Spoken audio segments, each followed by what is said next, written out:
Welcome to Life and Laughs with your hosts, Johnny Sanchez. Welcome to Life and Laughs. I'm Johnny Sanchez. Our guest today is an actor and model who has appeared in many shows such as Boy Meets World, Saved by the Bell, Hey Arnold, but you may know him best as Alan Yeah McLennan in the iconic cult classic movie, The Sandlot. Welcome, Mr. Marty York. Hey, Marty. What's going on, guys? Well, I see that you have a birthday coming up soon, so happy early birthday. Yeah, man, the big 42. Yeah. Do you feel any different now in your 40s than you did in your 30s? Not really, as long as I keep active and I keep doing stuff and getting out there and, not just sitting around playing on the computer all day, I'll be feeling good. Yeah, it looks like you're doing pretty good. It looks like you're pretty fit. I think you're safe. I think the gym definitely, helps keep me healthy, helps keep me young. Yeah. Drinking lots of, I drink this water. It's like, it's on top of my shelf. I'm looking at it now. It's got like this pH balance to it. So it kind of takes all the acidity out of your system. So, okay. Well, I drink a lot of that water. I'm going to get with you after this. I've got to get healthy, man. I'm slacking off, and it looks like you're just the guy to ask. Yeah, a lot of times people just don't drink enough water. You got to drink. You should be drinking like a gallon of water a day. Let's go back in time and tell us how you got your start in acting. Did you always want to be an actor? Tell us how that all came about. Yeah, so I started acting. Actually, did theater in Northern California, in Sacramento. I was part of a small theater production, and I did a lot of plays when I was about 5 years old to about 10 years old. And when I was about 10, my parents ended up splitting, and my mom's sister actually ran an extras casting company in Los Angeles. And so she brought me down here and, signed me up to do like extra work and stuff, like the people in the background. And the first movie I did was a movie with John Candy called Delirious. Wow, your first movie, John Candy. Yeah. So it's like a background guy in the movie, and so like on one of the breaks when they said cut, I started doing John Candy's lines to my mom, and John Candy overheard me and came up behind me and said, "Hey, that's pretty good, kid." And he took out a piece of toilet paper and he signed his autograph on it. He goes, "Yeah, you could. That was pretty good. I like that." So ever since he did that, I told my mom, "Mom, I want to do this. I want to be a real actor," And I did a couple more extra jobs and stuff. And then my aunt was like, "Hey, I know an agent. I'd love to send you guys over to her so you can audition for her." So I auditioned for this agent. It was a media artist group, my first agent, and she goes, "Oh, yeah, we'd love to sign you. We have an audition actually for you today to audition for a Colgate toothpaste commercial." And I was like, "Oh, cool." So my mom took me to it, and I did theater, so I was used to like being in front of big crowds and lights and stuff like that. But it was a small theater production. And when I went into this casting office, there was like casting directors and lights, and I had to dance with this little girl for the interview, and I was so scared I hid behind a chair. And they were like, they had to like coax me out. And so I came out, I danced with a little girl, and I got it. And my first thing I got was the Colgate toothpaste commercial. That's incredible. And then they called me back to play a little Italian kid in a ragu spaghetti sauce commercial. And I was like, my mom's like, "Oh, this is easy." And then I didn't get anything for like a year after that. And me and my mom were like, my mom she was an equestrian teacher. So she taught horse riding and horseback riding in Northern California. And she left all the horses out there. And so like she wasn't like working out here because, we hadn't moved into a house, and she didn't have room for the horses. And so, we were just living in people's homes and renting rooms out of people's houses. And then I auditioned for Sandlot like a year later.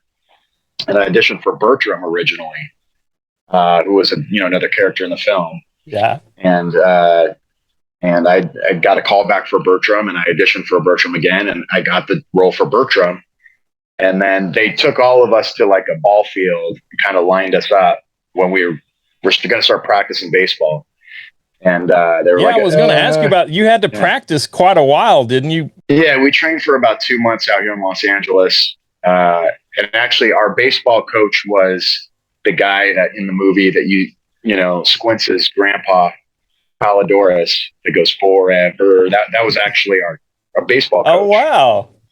Yeah, so he trained us, and he was actually a really good ball player. And we trained with him for 2 months.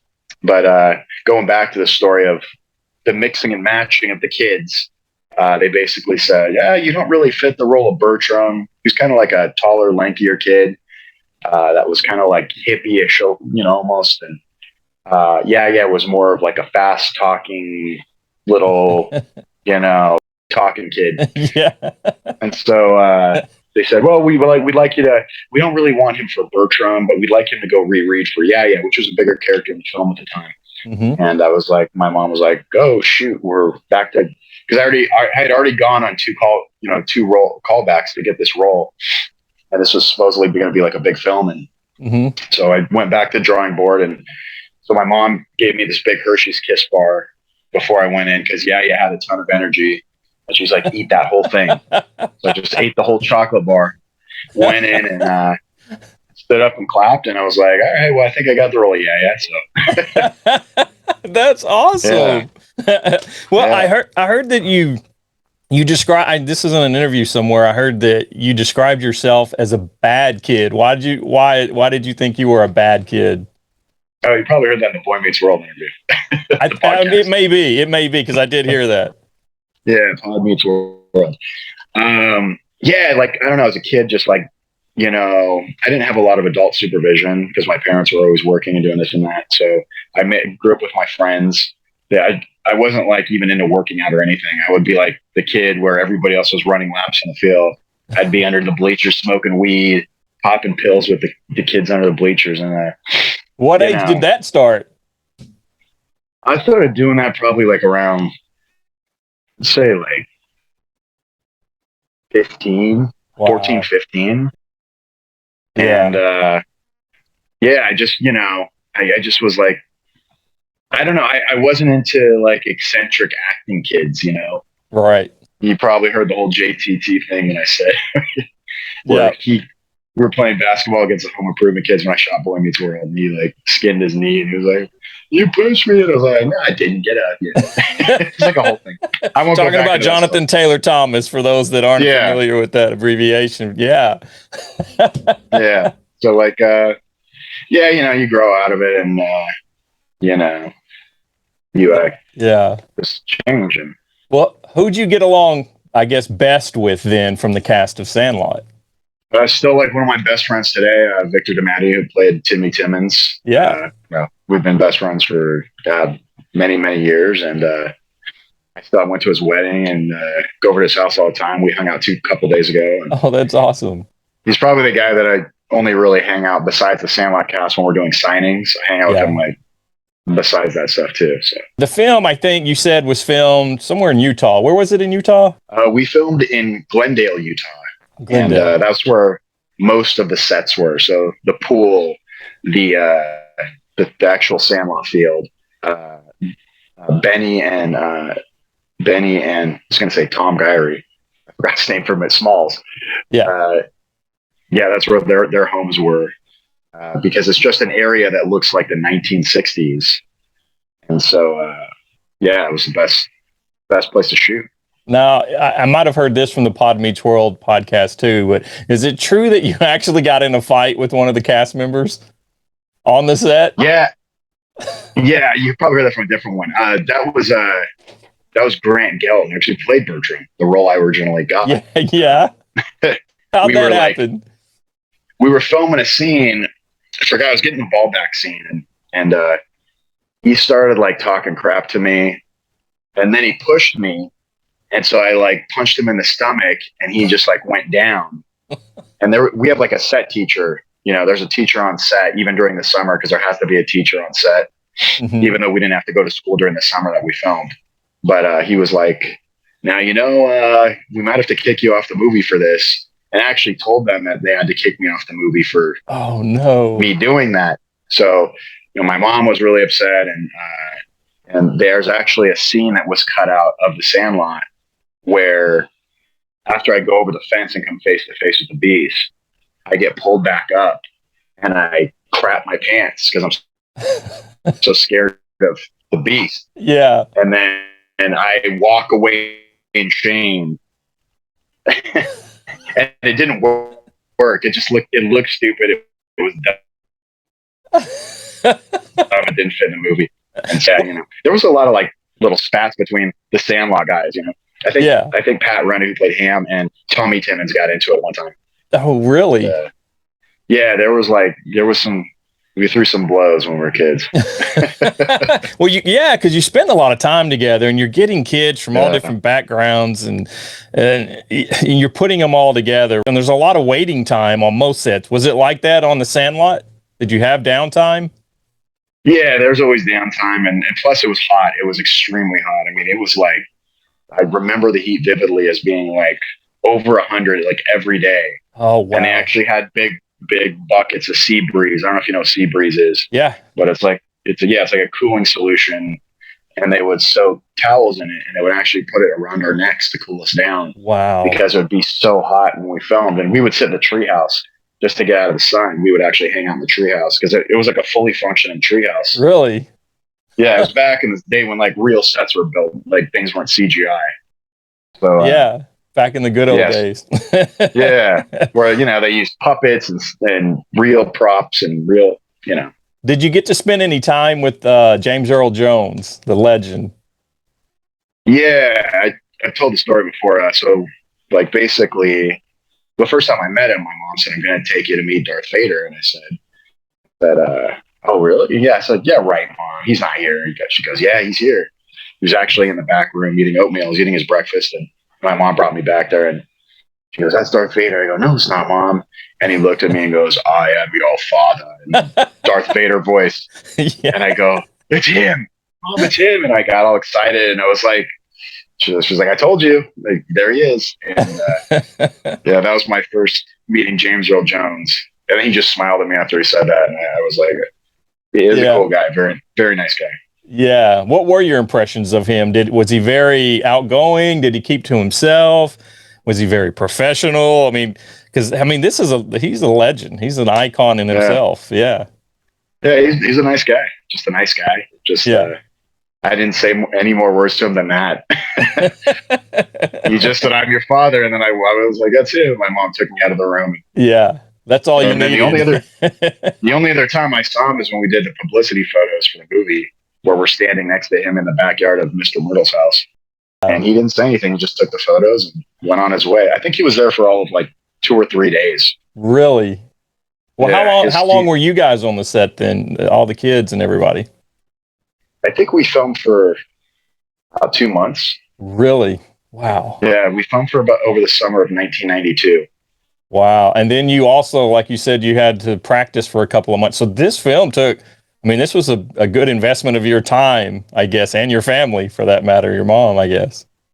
Yeah, it's, we filmed for the 2 months, and we did the baseball training. And then after the film, we did a publicity tour for the film, which I got to go to the East Coast with Tom Guyver, who played Smalls, and we got to ride in a limo everywhere we went, and lots of cool, crazy stuff. Like, I remember we went to this Catholic school, and this was like right after Sandlot had come out, and we were getting like pulled. We came out the top of the limo, like there was like a sunroof, and we were getting like pulled out of the limo, and they had to take off because the kids were trying to get inside. Man. And how cool is that for a kid at that age? You're riding around in a limousine. You're the most popular person because that was a huge film. That really was. Yeah, I mean, we were just like, "Whoa, did you see that? That's crazy!" Like, we were kind of like taken back, because at that time none of the guys had done anything of that magnitude. Yeah, like Sandlot, and even today, a lot of the guys have moved on to do big films and stuff, but nothing where we've gotten the recognition that Sandlot has. Even when we talked to Marley Shelton, who plays Wendy Pfefferkorn, when we did a signing with her, she's like, "The number one thing I get recognized for is Sandlot." Really? Yeah. How cool is that too? All these years later, the impression that made on the world, you know, and to have people still remember you for that. What does that do for you when you're at these Comic Cons and other things like that? Oh, it's awesome, man. It's just the personal stories people tell me when I do these Comic Cons and baseball stadiums. And, you know, I had a lady come up to me and said, my mother died of cancer, and her favorite movie was The Sandlot. And she said she had this old chewed up ball with her, and she said, "Would you please sign this for me, because this was my mom's ball." Oh, and wow. I got teared up and I got, you know, emotional. I was like, yeah, of course, you know. And stuff like that. And also meeting some of these MLB players. Like, you know, we did the 25th anniversary at Dodger Stadium, and I was standing next to Matt Kemp, and he goes like, "Dude, you guys are the reason I played baseball." Oh, wow. It was surreal, man. And it's like, you know, it's just a movie to just it seems like it just gets bigger and bigger and bigger. And, yeah. You know, isn't that incredible too? Because you're an actor on a set, and it's hard when you're filming something like that to realize you're not thinking this is going to be an iconic film. This is a job. This is, you know, and then to see the effects of that film afterwards, that must be just so incredible. Yeah. When you actually see the final product, you know, because for us, we were just having fun playing baseball for, you know, for the summer and goofing off. And I remember more of all the off-screen stuff I did with the guys than I do actually filming a movie, because we did so many fun things off screen. Yeah. What's some things that you guys did together off screen? Man, we had this condo that we stayed in, and it had like an indoor outdoor pool. I remember we went to the pool all the time because it was so hot in Utah. And Mike Vitar's brother, Pablo, who played Benny the Jet at the end of the movie, when he plays for the Dodgers. Yeah. We would always go in there, and he would like launch me off his shoulders and like throw me high in the air. Like, you know, he would always like throw me up in the air. And he was just a really cool guy. And we did like things like, I've told this before, snuck into Basic Instinct when it came out. Oh, no. Yeah. It was actually Tom Gyrie's brother, Tom Gyrie played Smalls, his brother snuck us into the movie. You know, because we saw the trailer with Sharon Stone with the crossing of the legs, and we were like, we got to go see this movie, you know. So that's hilarious. I love it. Well, you mentioned a second ago the scene where you were lifted above the fence, I guess on was it a crane that you guys had built or something? And I read also that you kind of took some direction a little too literal for what made it into the film. Can you tell us about that? Yeah, you're talking about that. Thing? Yeah, which is, I mean, you're known for that. Are you asked to do that by anybody? No, there's different variations of the story. Like from what I remember, like David Mickey Evans said, when you get pulled up, just lose your mind and go crazy and just start screaming. Yeah. And I had watched Bugs Bunny cartoons when I was a kid. Like Tiny Toon Adventures was the show I used to watch in the 90s. And Bugs Bunny would always go like, whatever, you know? Yeah. And so I did that. And the whole crew was like, you know, what did you just do? And they kept it in the movie. And it worked great. It worked great. It worked great. Yeah. Well, tell us what your favorite movie, or I'm sorry, your favorite memory of doing the movie was. When you think back, what's that favorite memory that just pops into your head?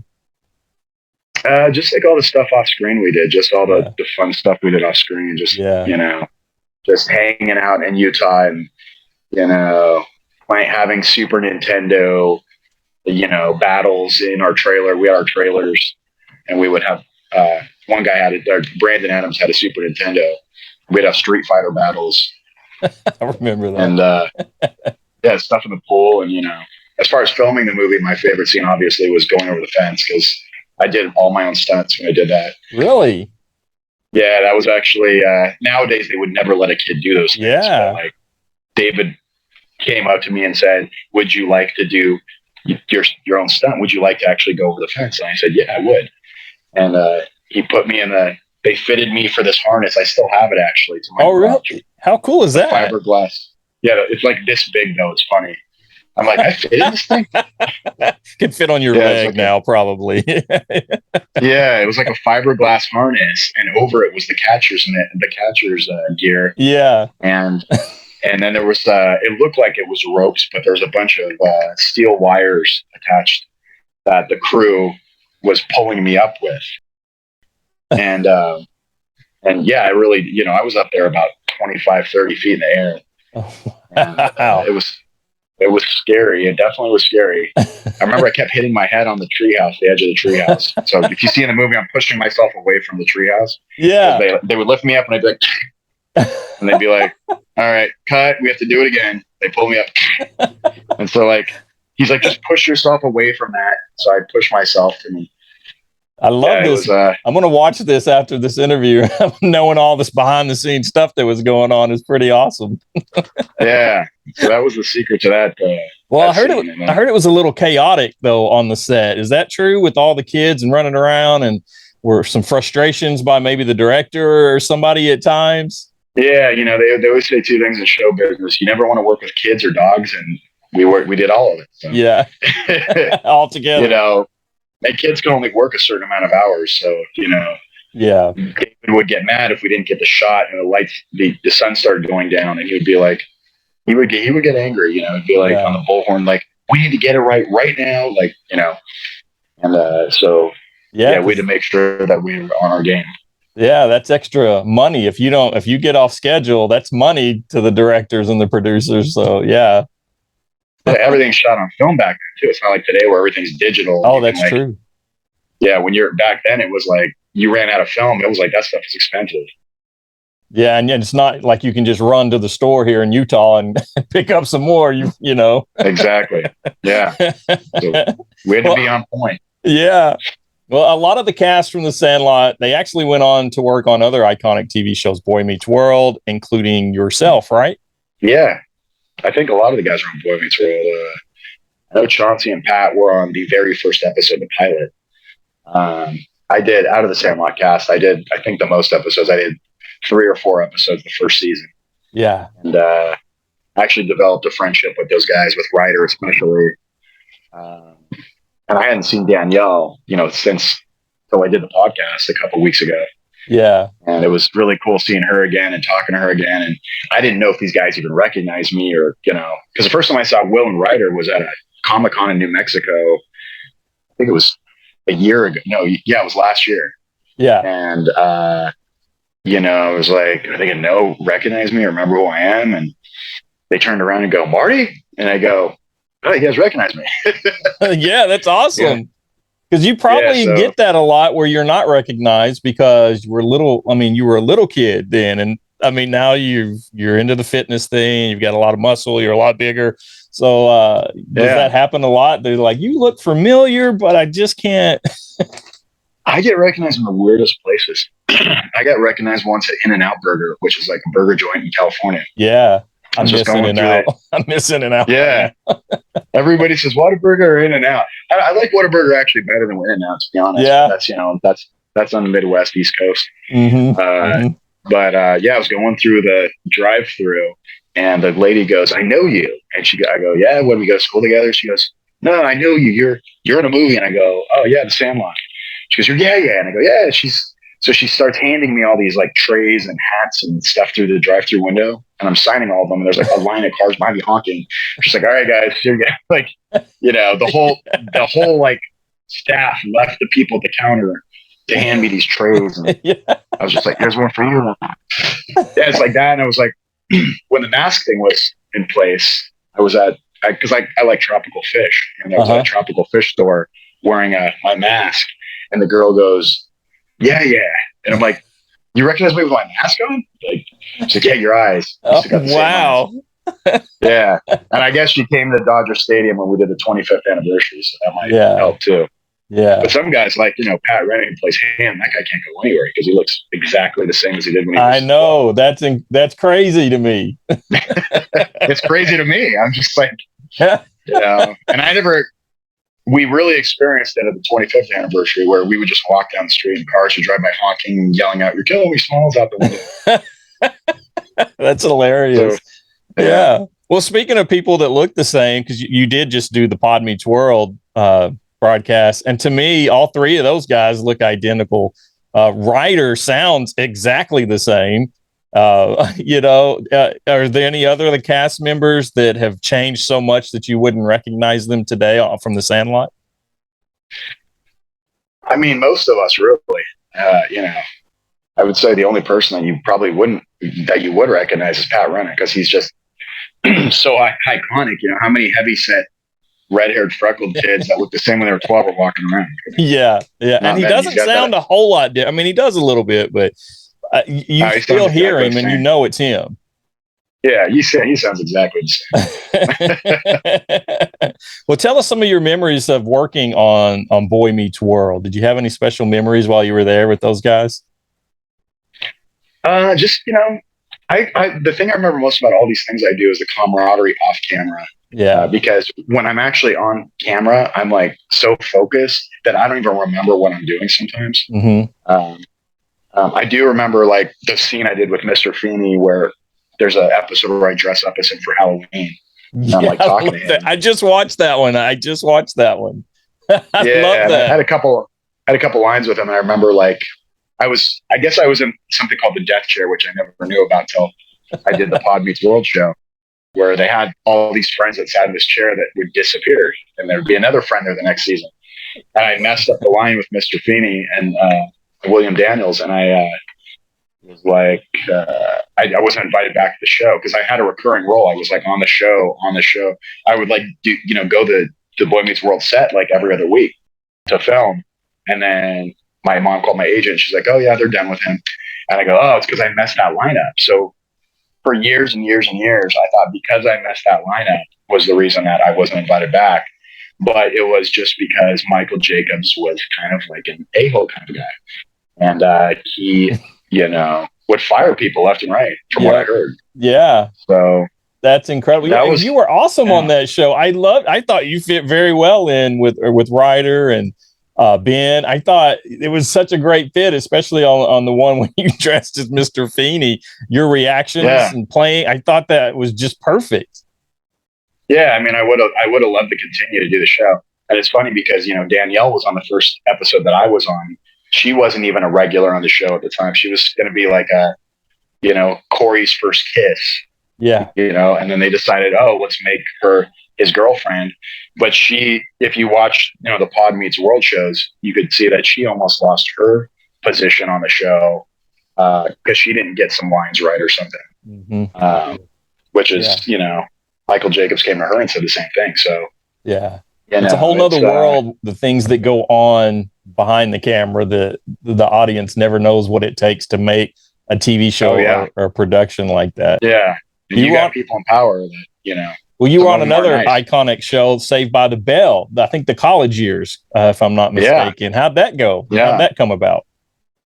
That was really cool because I had watched the show. Every day after I got out of school, I would watch Saved by the Bell, and then I had the audition for Saved by the Bell, and then I gave my best, and they called me and said they wanted me for it, and so I went, I shot it, and it was just crazy seeing there's Screech and there's Zach and there's Slater, and oh my god, I'm tripping out, and I was just talking to Mario Lopez, and he was really cool, really nice guy, and Dustin Diamond actually became friends with and talked to him over the years. Yeah. And, it's really sad he passed away. But he was actually at the last convention before he passed away that I was at, which was during the pandemic, 2020. Yeah. Oh wow. And we did something called the Smoky Mountain Fan Fest. It was the first year they had done it, and I've done it every year since. And it's funny because I hadn't talked to him in years and years and years, and I saw him there, and I go, "Hey man, remember me? I was on Saved by the Bell the college years." And I went roller skating with him after we shot the show, and I left my backpack with him, and my mom had to go pick it up. And he goes, "Yeah, I remember you. You had the black and red JanSport backpack with like the red handles." And I go, "Yeah, dude, you remember my backpack?" He's like, "Yeah, man." And that's crazy. Yeah, he's like as nutty. He like literally is Screech off camera as well. Like really, because I always wondered how big of a stretch that was from the character Screech to his personal, Yeah, he's like almost like the exact same as the character Screech. Yeah, off camera, and a lot of actors aren't like that. They change. Yeah, you got to bring a little bit of yourself, though. I think to every character. Oh yeah. Yeah, he's a cool dude. Did you appear on anything after Saved by the Bell? Yeah, I did a lot of stuff. I did a show called Sliders. It was about two brothers that owned an airport. Okay. I did a show called Wings. No, I'm sorry. I'm getting this backwards. Wings was the show about the two brothers that had the airport. Okay. Sliders was a show with Jerry O'Connell where I it was like remember in the 90s. that show. Yes. Yeah, he would slide back into different dimensions and stuff. Yes. So I'm in an episode of that where he goes back in time to where he was a kid, and I play the bully that he shatters my knee with a baseball bat, which is really odd because after I did that show, then I got in a horrible car accident. I think like a month later, where I shattered my femur. Oh wow! And it was like the same thing happened on the show. Oh wow! But he shatters it with a baseball bat. Yeah. So like, yeah, it was kind of crazy. So yeah, so it was like really odd that happened. But that show was. I'm trying to think what I did. I did a lot of cartoons too, like Hey Arnold. I did Duckman, show called Duckman. A lot of voices on those shows. Have you done any voiceover work? I did a lot of voiceover work as like background voices. And I think I did like 50 to 100 movies when I was a kid. If they had kids like in the background, like Addams Family Values, When a Man Loves a Woman, Bobby Fischer, Searching for Bob. I mean, I can't even name all of them, but I was like in all those movies, but I was just like, you could hear my voice in the background. It was the best kind of work because, you would go there and it would be like 1 hour of, it'd be like maybe like 2 or 3 hours. You could make great money. And just walking around a microphone, just like saying like, hey, what's up? Yeah. Yeah. So, as opposed to moving to Utah for a couple of months or what, Yeah. Yeah. You don't get the recognition from that stuff, but it's easy work. Yeah, exactly. Well, you were talking about the accident. It's pretty traumatic. It kind of led you to stop acting for a while. Tell us about what went into that decision. Yeah. So, I just kept working until I was 17. And it's kind of at the height of my career. I was like, I lived about 60 miles from Hollywood. So I would drive 60 miles to Hollywood and then 60 miles back in like rush hour traffic in LA after I'd going to school all day, waking up at like 6 or 30 or 7 in the morning. And I would have to have my lines memorized and my homework done. And it became overwhelming at one point. And I was driving back. I was driving to an audition and I fell asleep at the wheel on a 2-lane road. I was going about 60 miles an hour. Car veered over and I smashed head on into another car. Oh no. And woke up literally 6 or 7 days later after being in a coma in the hospital with my leg hanging from a metal pole. Oh my gosh. And, I had some weird dream as I was out that I was being kidnapped and I was inside of like a RV or something and they were torturing me and it was crazy. Wow. So maybe I woke up and maybe subconsciously you were battling for your life and that maybe it tied together for that reason. Yeah. I don't know. It makes you wonder about, the afterlife. Yeah. Yeah. Yeah. And I died on scene actually when I got in the car accident. And it's funny because Will Friedle asked me, what is it like to die? Yeah. And I don't remember much except I remember like stars. And I remember like an out of body experience, like the most peaceful experience you could imagine, kind of floating above my body. And it was really surreal. Wow. But it wasn't like a violent thing to die. It was like very peaceful. But I could see myself. I could see myself in my car. Oh, wow. It's kind of scary. Yeah. Well, and it was really bad, the recovery too. I heard you had to learn to walk. You had to learn to talk again. Tell us about how long the recovery took and what went into that. Yeah, I had to learn to walk because your legs atrophy after you've been in bed for so long. So I was in a hospital bed for, 3 months, 4 months. Wow.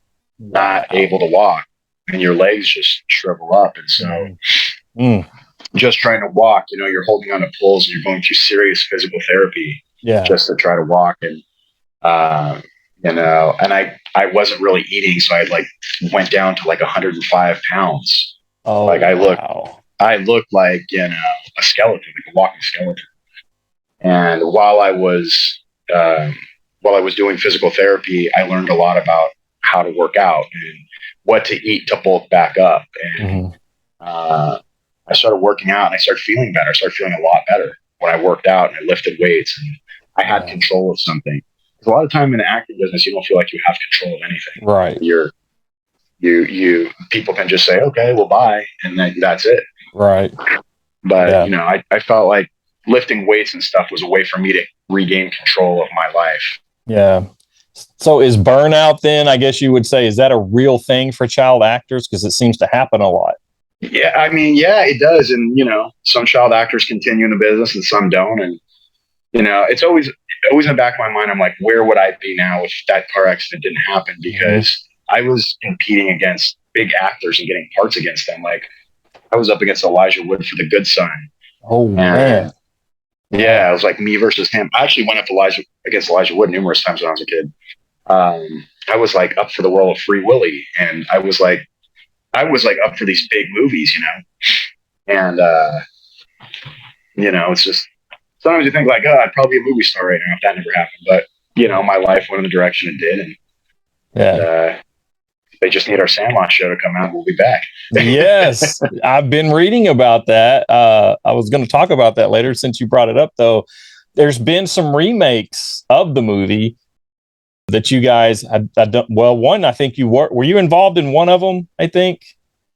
Well, there was the third one that Chauncey, who played Squints, was in. Okay, I knew one of the cast was. I couldn't remember which one. I guess they contacted my agent for me to do one of them, but at that time I was not in the business. I didn't want anything to do with it. I actually had like a hatred towards it for a while. Yeah. And I just didn't want anything to do with it or Sandlot or anything. Well, like you said, though, there is a production that's been in the works for a couple of years now. There's been some changes and some things. What's the status of that? Because, well, tell us about the project first and then tell us about the status of it.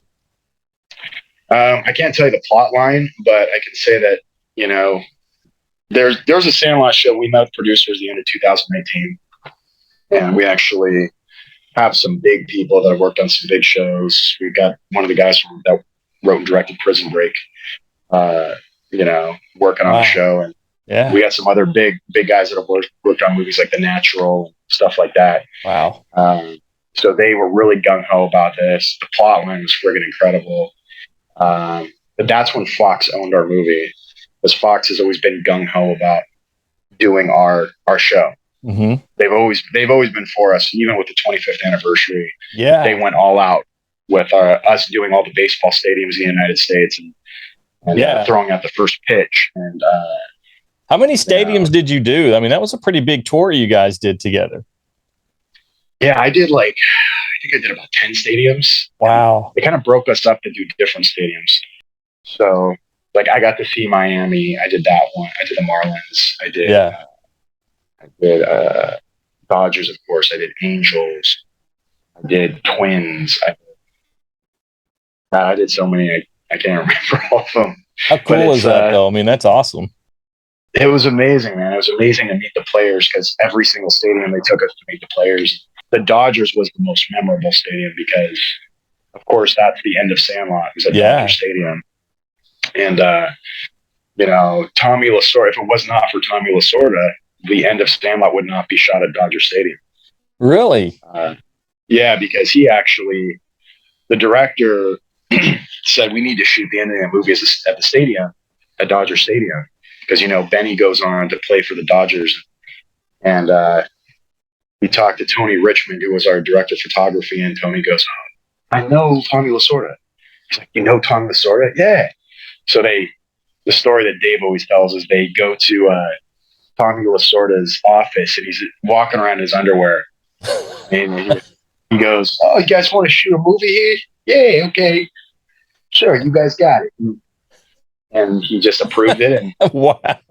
We got to shoot End of Sandlot at Dodger. But when we did the 25th anniversary, we were all in the dugout with the Dodgers. That's the first time we met them. And they called us out one by one, and we took our positions in the Dodger field. This was Game 3 before when the Dodgers played the Giants. So it was like, one of the tie-breaking games.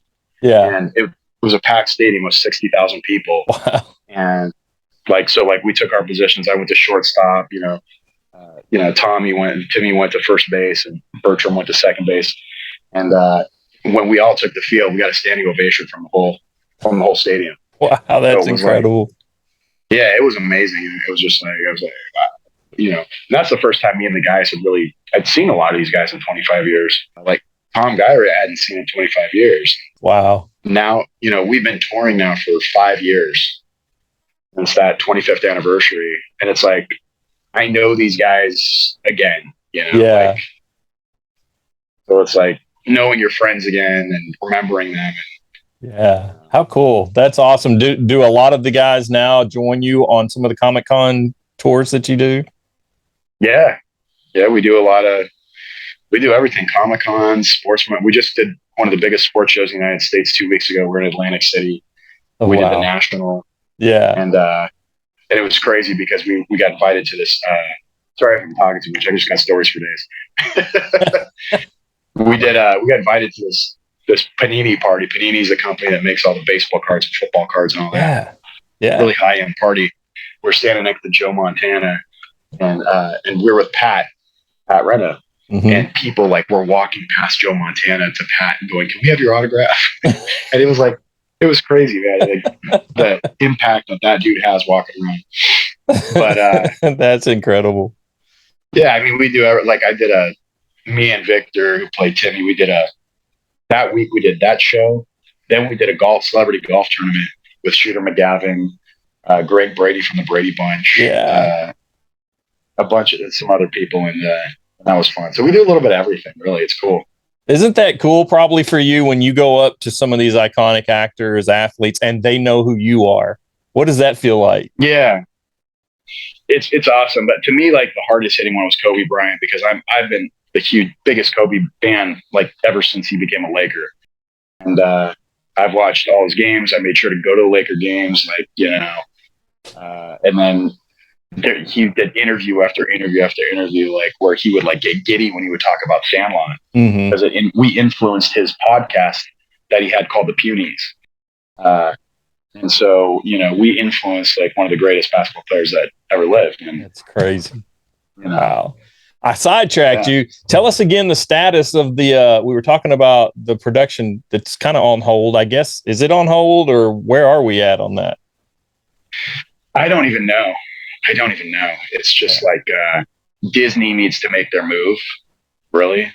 Disney needs to take control and make the show and step up. And there's some people in charge over there, from what I hear from the grapevine, that there's some Canadian people that are in charge. Or I think that's why the Mighty Ducks show got pushed ahead of ours, because, no offense to the Mighty Ducks, a lot of these guys are my friends. The Sandlot in the United States is bigger than the Mighty Ducks before their show came out. Yeah. So I think it's whoever's in charge over there is kind of pulling the strings. But if I got to be honest, if Fox still owned the rights to Sandlot, the show would be in the second season already, and it would be as big as Cobra Kai. I have no doubt about it. Disney has recently purchased a lot of things, and they're kind of restructuring a lot, is what I'm hearing. And a lot of shows that had the green light have been canceled already, that I've been reading. Not that this one has, but other ones. So I'm really hoping that, like you said, they get it together and get this show. I mean, the upside to this show of such a loved movie, bringing that to life for this generation. I mean, because that's one of those movies you can watch today and you can watch it over and over. If it's on, I'm going to watch it. And you still love it. Yeah, so many people want the show, too. There's so many people out there that constantly message me, "When is your show coming out? We want to see the show." Yeah. So ask Disney, because I don't know. If Fox is still in charge of us, I know that we would already be at least on their second season. Yeah. And the show would be a huge hit. Well, what's it like going from the entertainment world, like you said, after your accident, you took a break from acting. What's it like? I guess without all of the attention and the praise going to work in what they call the real world, I guess. What did that was that hard on you? Were there challenges to that? I think the first challenge was like figuring out what am I going to do with my life now, because I didn't know what I wanted to be. And I had read that Mike Vitar was going to school to be a firefighter at the time. This was back in the early 2000s. Mm-hmm. And so I was like, oh, well, maybe I'll do that too. So I went to college, junior college, to try to be get my degree in firefighting. I took all the EMT courses, was an EMT for a little bit. Yeah. And I don't know, man, there was something about like sticking tubes down people's throat and some of the stuff those EMTs do, like people vomiting everywhere. And I was just like, I don't know if I could do this, because I was like gagging, and like, that's why I could never be a doctor. Exactly. I don't think I could handle that either. My stomach's not that strong. I don't think I could be one in real life. So yeah, I kind of did that for a little bit, and then I was like, should I be a lawyer? Well, then I did a couple classes on being a lawyer. Then I, just started. My buddy actually got me a job working at a mortgage company as like a loan officer, and that's when the real estate market was really good, before 2007, 2008, before everything crashed. So I did that for many, many years and was very successful at that and made good money at that. And then that thing crashed. And then I was like, what do I do? So then I, worked at a coffee shop. I sold timeshares. I'm doing everything that's a hard sale.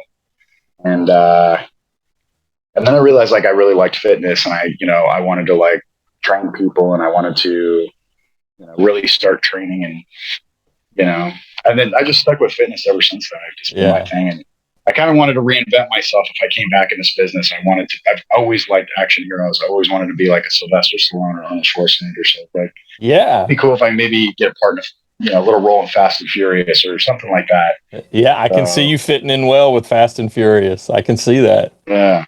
So I just started working out and trying to see if I could get something like that, and fingers crossed on that stuff. Yeah. Do you currently have an agent? Are you pursuing acting jobs currently? Do have an agent, and I booked a lot of commercials. That's my thing. I've done a lot lately. I did a Old Spice commercial called Executive Spray Tan Parties. You can find that on YouTube. Okay. Really, really funny commercial I shot a couple of years ago, and did a show with Pauly D called The Eric Andre Show. It's like a talk show. Yeah. That comes on very late at night. It's kind of like a comedy show. Okay. And did an episode of the show SMILF with Rosie O'Donnell, and shot that like 2 or 3 years ago. Oh, cool. And just a slew of independent films here and there. Yeah. But, nothing, I don't think me and the guys have done anything quite to the level of Sandlot yet. It's so hard to replicate something like this. Really. They just don't make movies like this anymore. The business has changed a lot since when you guys were kids. Also, everything's probably done a lot different. I don't know if the audition processes are there any differences between how it was when you were a kid and getting auditions today? Yeah. I mean, when you were a kid, you would go into the casting office, you would sign in, which is similar today if you go to an in-person audition. But ever since COVID happened, everything is basically you film yourself on your cell phone. Yeah. So you're filming yourself, you're sending it in, and you're hoping, hey, I hope this. But the thing about it is, like, when I was a kid, it's more of exclusive. Like, they would get a stack of headshots, and they'd be like, no, no, no, yes, no, no, no, yes, no, no, no, yes. Now it's like there's thousands of thumbnail clicks that these casting directors have to go through on their computer. Mm-hmm. So, it's harder to do it. Plus, there's so much media nowadays. There's just so much. They got TikTok, YouTube, all these things that people are doing, and it's like people aren't focused on watching movies as much as they were back in like the 90s, where like television and movies was what you had. Does it make you feel pressured as an actor today to have a strong social media presence to be noticed by casting directors? I don't know. I don't think so. I just got a call back yesterday for an insurance commercial, and they had no idea I was in Sandlot. I just fit the role of the character they were looking for, and then they were like looking at my resume while I was in the casting office. I go, oh, Sandlot. Oh, that's cool. Yeah. And yeah. and some cast directors just flip out because, you know, they grew up. So they're like, I'll go to the office and they'll look on the back of my resume and go, "Wait, you were Sandlot?" Oh, you know, and does that make you want to lead with that when you're applying or, you know, trying to get these casting opportunities that, hey, I was in Sandlot, you know, do you make sure they know this, you know, because that's got to be an advantage, I would think, right? Yeah, I tell my agent, make sure you mention I'm Sandlot. Yeah. about everything. Yeah. Because it is, you know, it is a shoe-in with some stuff. There's an advantage. Are there any other advantages or disadvantages maybe that you faced from being in such an iconic film? I can't think of what any disadvantages would be, but I mean, disadvantages would just be, you know, my life after the movie when I went to school. I mean, because I grew up in a really small town outside of Los Angeles, and so, you know, whenever you go to school and you're famous, first of all, the jocks didn't like me because I was like this scrawny little kid that all the cheerleaders would come up to and go like, "Oh, it's little yeah," and yeah, like, doing kisses and stuff. So the jocks didn't like me at all, and so like, you know, I did get picked on after I shot Sandlot and was in junior high, and you know, the kids that were in high school, the seniors would always like try to, you know, mess with me because like they wanted to mess with the guy that was the movie star. Yeah, and so I could probably kick all their asses now. Yeah.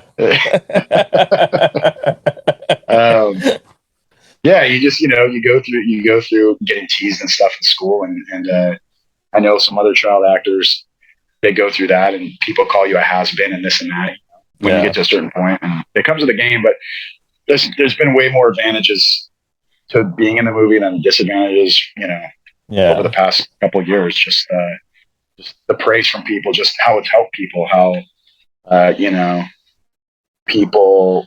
I mean, I did a video for a guy that just he passed away, and his favorite movie was The Sandlot, and so I did a video for the funeral, and I said, you know, "Hey Mike, it's Marty York, and I just want to know I'm there with you in spirit right now." And the guy sent me the video, and like the whole crowd was crying, like because I was his favorite character in the movie. And so, oh wow, that's got to make you feel good to have an impact on people, like a positive impact like that, right? Yeah, I mean, my take on it is if I leave the world better than I left it, then I did my job here.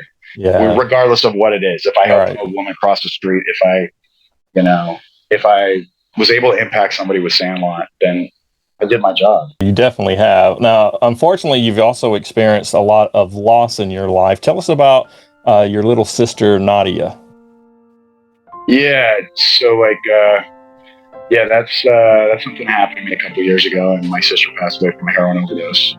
And, you know, that's why I decided to do the documentary, because after I kind of put it out there about my sister, I got a lot of people that were doing drugs that came to me and said that they stopped doing drugs because of, you know, the impact of what I felt like it had on me, you know. I mean, I would post things of like seeing my sister being buried and stuff like that. And you two were really close. I think I could tell that from some of your interviews. Yeah, she was like my best friend. And when she passed away, it definitely took a part of me. Yeah. So, yeah, I mean, as long as if her passing can help me put it out there to other kids that are using drugs, that, you know, this is what your family's going to have to go through if you continue to do this and pass away. Yeah. Because you will, if you are using things like heroin and meth, you will die. Yeah.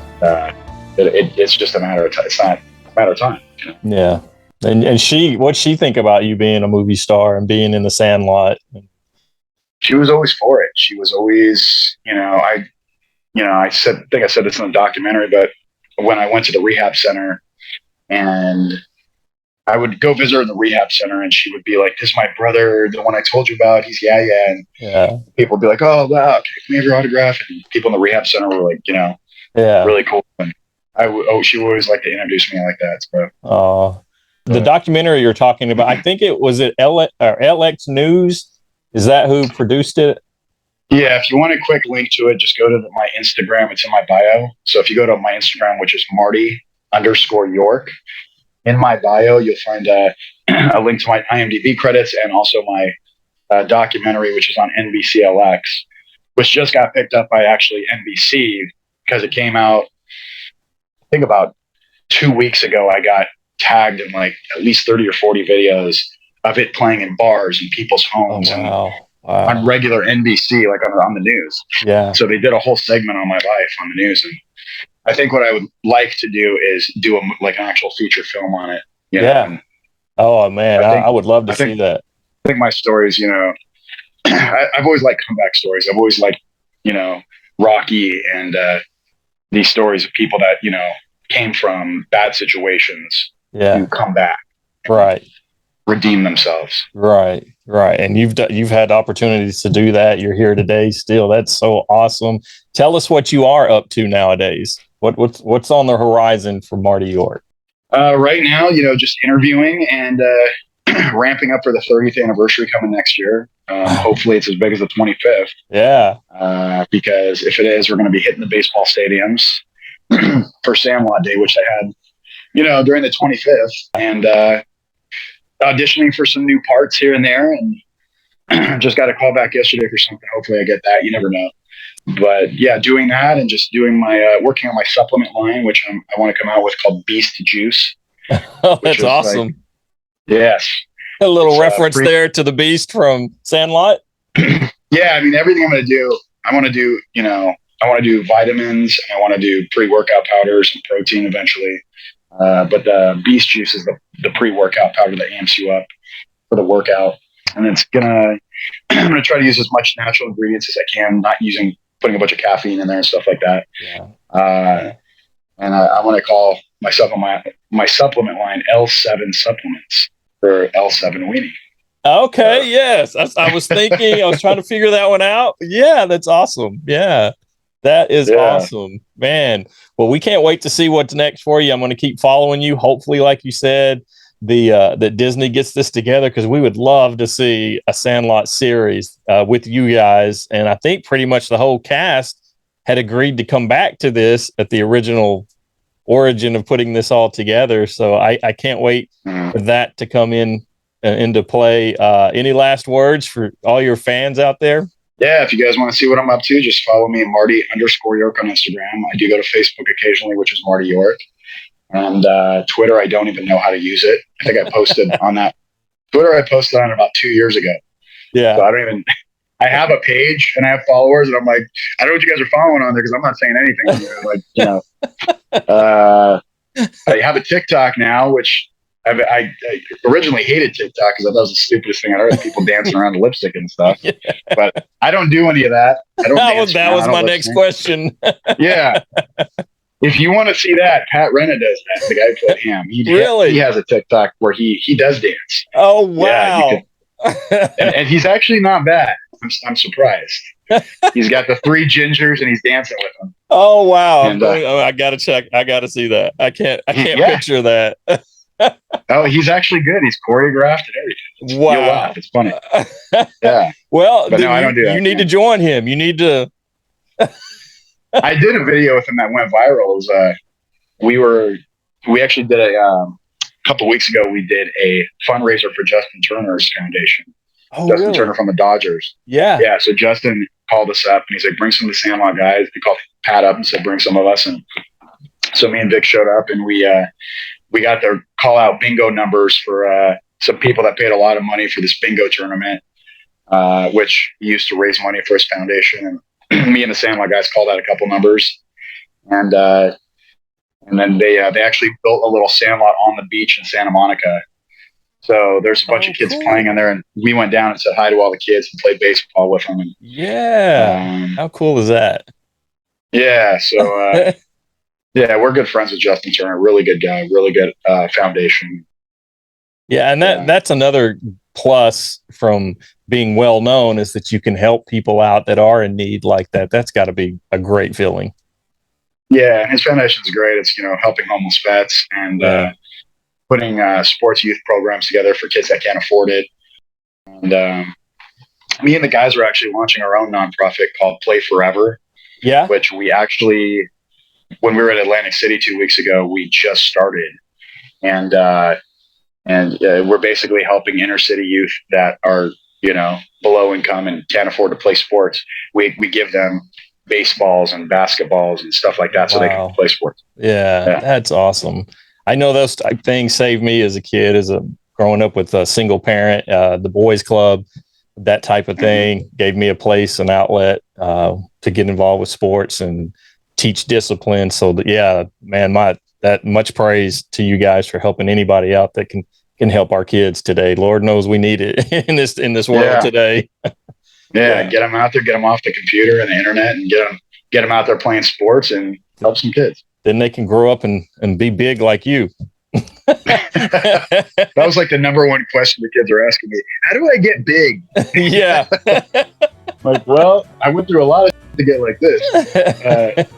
Yeah. So you got it, Yeah, I mean, it's, might as well be the best you can be while you're living in this life. So. Yeah. Well, thanks so much for being a positive example to so many, not just through the Sandlot, but for who you are today. And thank you so much for taking time to be on the show today. I really appreciate it, Marty. For sure, man. Great show. Appreciate it. Thanks, Johnny.